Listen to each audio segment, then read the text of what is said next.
अब BA, BCom, BSc और MA, MCom करें विश्व की सबसे बड़ी यूनिवर्सिटी इग्नू से। सॉल्ड असाइनमेंट और गाइड बुक्स प्राप्त करें। संपर्क करें Mahakal computers, DAV college gate के सामने, सिवान।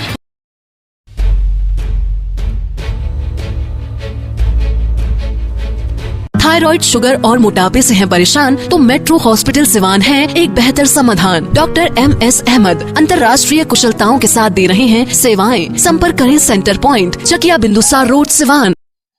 नमस्कार, आप देख रहे हैं ATN लाइव और मैं हूं चंदन। हमारे साथ खास मेहमान के तौर पे मौजूद हैं सिवान के महागठबंधन से MLC के उम्मीदवार विनोद जायसवाल जी। हालांकि विनोद जायसवाल जी कोई नए चेहरे नहीं हैं, इसके पूर्व में भी ये सिवान से MLC का चुनाव लड़ चुके हैं। इस बार इनकी क्या कुछ तैयारियां हैं? हालांकि आज बैठकें हुई, यहाँ पे जिला परिषद सदस्य पहुंचे हुए थे, तमाम लोगों को सम्मानित करने का काम किया गया। विनोद जायसवाल जी, आपका ATN लाइव पे स्वागत है। और किस तरह की तैयारी है आप? इसमें कोई मतलब तैयारी करने की ज़रूरत नहीं होती है। हमारा एक ही उद्देश्य है कि सिवान को किस तरीक़ा से खुशहाल बनाया जाए, यहाँ इंडस्ट्री स्थापित हो और लॉ एंड ऑर्डर की जो समस्याएं हैं यहाँ शांति स्थापित हो। ये मेरा प्रथम उद्देश्य है। इस सिलसिले में मैं इस ज़िले के हर एक पंचायत का दौरा कर रहा हूँ और जितने भी हमारे पंचायत समिति के सदस्य हैं, मुखिया हैं, उनसे डोर टू डोर जाकर संपर्क कर रहा हूँ, उनके समस्याओं को जान रहा हूँ और उसके बाद मैं इस समस्या का हल निकालने के लिए एक प्लान बनाया हूँ कि मैं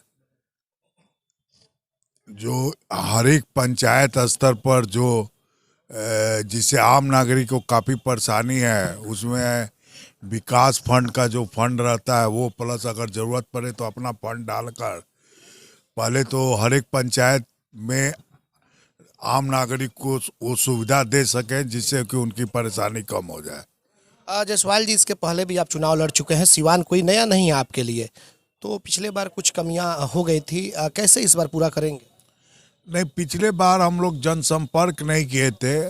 हम लोग को इतना घूमने का मौका नहीं मिला था, लेकिन इस समय हमको समय मिला तो करीब हम 80% पंचायत का दौरा कर चुके हैं और लोग की समस्याओं को रूबरू हुए। जितने भी पंचायत समिति के सदस्य हैं, मुखिया हैं, उनसे मैं व्यक्तिगत तौर पर मिला। तो इस समय का संपर्क जो इस समय किए हैं, ये पिछले चुनाव में यही त्रुटि रह गई थी जिसके कारण नतीजा मेरे फेवर में नहीं आया था। विनोद जी, आप व्यवसायी वर्ग से आते हैं, हालांकि लालू प्रसाद के काफ़ी करीबी बताए जाते हैं और इधर मोहम्मद शहाबुद्दीन के परिवार के भी काफ़ी करीबी बताए जाते हैं। क्या लग रहा है इस बार का यह चुनाव किस टाइप का होने जा रहा है? देखिए, एंटी इनकॉन्वेंसी तो साफ विधानसभा चुनाव में भी नजर आया था कि लोग सरकार के नीति से खुश नहीं है। सरकार आज जो चल रही है सिर्फ लालू जी के मतलब शासन काल को याद कराकर और उनके इमेज को खराब कर करके उनको मैं सत्ता से दूर रखा, इसलिए आप हमको वोट दिए, लेकिन अपना विकास का बयाखान कहीं नहीं कर रहे हैं।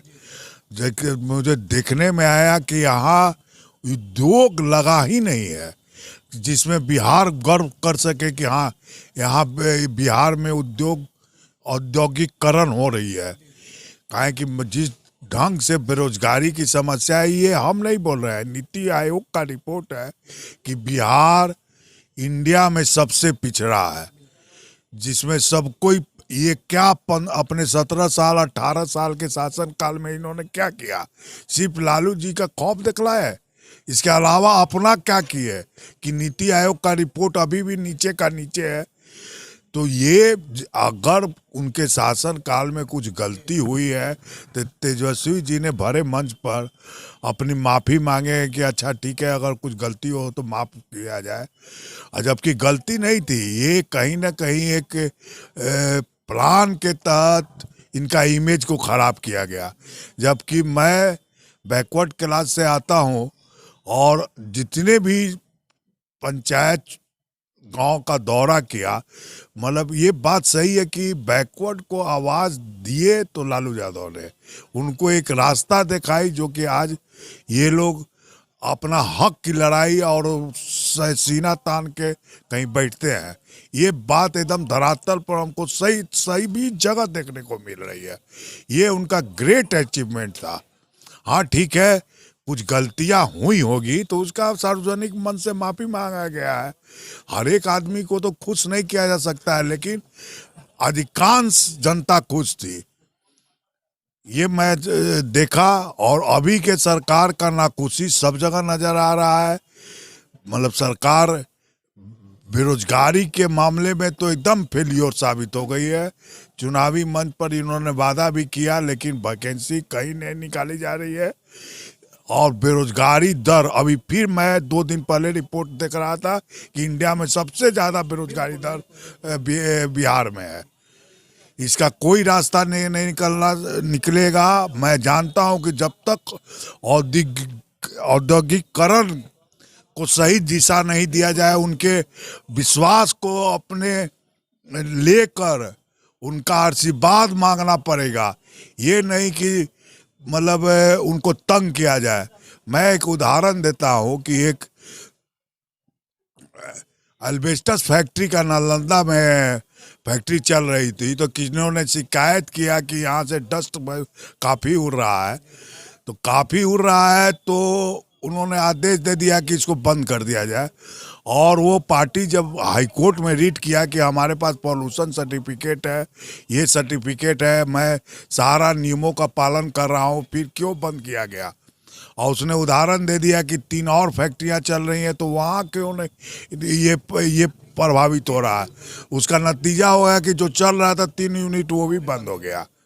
उसी प्रकार हम देखें कि बिहार में काफ़ी ब्यूरीज को आमंत्रित किया गया था, तो पॉलिटिकल महत्वाकांक्षा की बलि चढ़ गई और 2000 करोड़ का इंडस्ट्रियलिस्ट को नुकसान हुआ। एक सर छोटा सा सवाल होगा कि आप उम्मीदवार हैं और आपके सामने एक निर्दलीय के तौर पे लगातार दौरा भी कर रहे हैं, दूसरी एक बीजेपी में शामिल हो गए हैं। हो सकता है कि जल्द उनकी घोषणा भी हो जाए।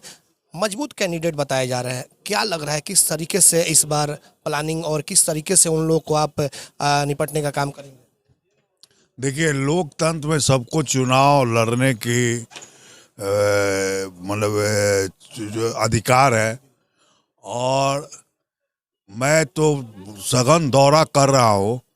मैं एक ही बात बोलूँगा कि मुझे अपना रोटी का गाना याद आ रहा है कि ये पब्लिक है सब जानती है पहचानती है, कौन क्या है ये उम्मीदवार स्वयं अच्छे तरीक़ा से जानते हैं। और जितने भी जनप्रतिनिधि मेंबर हैं पंचायत समिति को, सब जान रहे हैं कि जो उम्मीदवार की नाम बताई जा रही है उनकी छवि सिवान में कैसा है। जिस तरीके से 2 लोकसभा मिला करके ये क्षेत्र है आपका, सिवान और महाराजगंज लोकसभा, दोनों जगह आप लगातार दौरा भी कर रहे हैं, फीडबैक आपको कैसा मिल रहा है? देखिए, हम जहाँ भी दौरा कर रहे हैं हमको 95% पंचायत समिति सदस्य मिल रहे हैं। उनको मैंने सम्मानित भी किया, उनकी जीत की बधाई दी। और सब कोई, आप क्लिपिंग देख रहे होंगे, चल रहे होंगे, हर एक वो एक पंचायत का क्लिपिंग देख रहे हैं। और 95% उपस्थिति शो कर रहा है कि सारे प्रतिनिधि हमारे साथ हैं और मुझे हौसला अफजाई कर रहे हैं। एक चीज़ और है कि आप पर एक आरोप भी लग रहे हैं कि बाहरी इस तरह के जो आपके विपक्ष में जो लोग चुनाव लड़ रहे हैं, वो लोग, ये थोड़ा सा इसको क्लियर करें कि क्या आप बाहरी हैं या फिर आपकी पढ़ाई लिखाई या यहाँ से क्या कुछ है, ये थोड़ा सा। देखिए, मेरे दादाजी मल्लेश्वरी चौक में रहते थे और वहाँ हम लोग का स्कूल भी चल रहा है, गणेश मेमोरियल, ये सारे लोग जानते हैं। हाँ, ये बात सही है कि समय के अनुसार सब कुछ बदलता है। हम लोग भी समाज सेवा से जुड़े हुए थे, आर्थिक रूप से कमज़ोर बच्चे को हम लोग निःशुल्क शिक्षा देते थे। भगवान ने हम लोग पर विशेष कृपा रहा और अपने लगन से हम लोग बिहार में एक अच्छा बिजनेसमैन बने। और मैं इस धरती को विभूतियों का ये सिवान है। यहाँ से अच्छे अच्छे लोग निकल कर इंडिया का नाम रोशन किए हैं और मैं सिवान में जन्मा हूँ। इसका कर्ज उतारने के लिए मैं भी सिवान को पसंद किया और मैं वादा करता हूँ कि मैं सिवान में शांति, खुशहाली और समृद्धि का मैं अपने पीरियड में ही करके दिखाऊंगा। ये मुझे जनता से और सम्मानित बाडगन से भी वादा है। अंत में क्या कुछ अपील होगी जनप्रतिनिधियों से जो आपके चुनाव में वोटर है?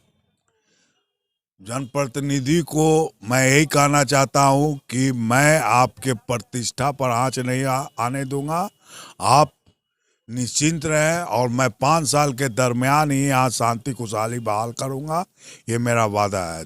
बिल्कुल, आपने देखा कि विनोद जायसवाल जी थे जो कि एमएलसी के महागठबंधन से उम्मीदवार हैं। हालांकि अभी और लोग भी मैदान में हैं और ऐसे में देखना होगा कि आने वाले वक्त में चुनाव की स्थिति क्या कुछ होगी, किस तरीके से विनोद जायसवाल जो बाजी मारने के मूड में लगे हुए हैं, आने वाला वक्त क्या कुछ होगा यह तो खैर आने वाले समय में ही पता चल पाएगा। हमारे सहयोगी मंटू ओझा के साथ चंदन कुमार, एटीएन लाइव।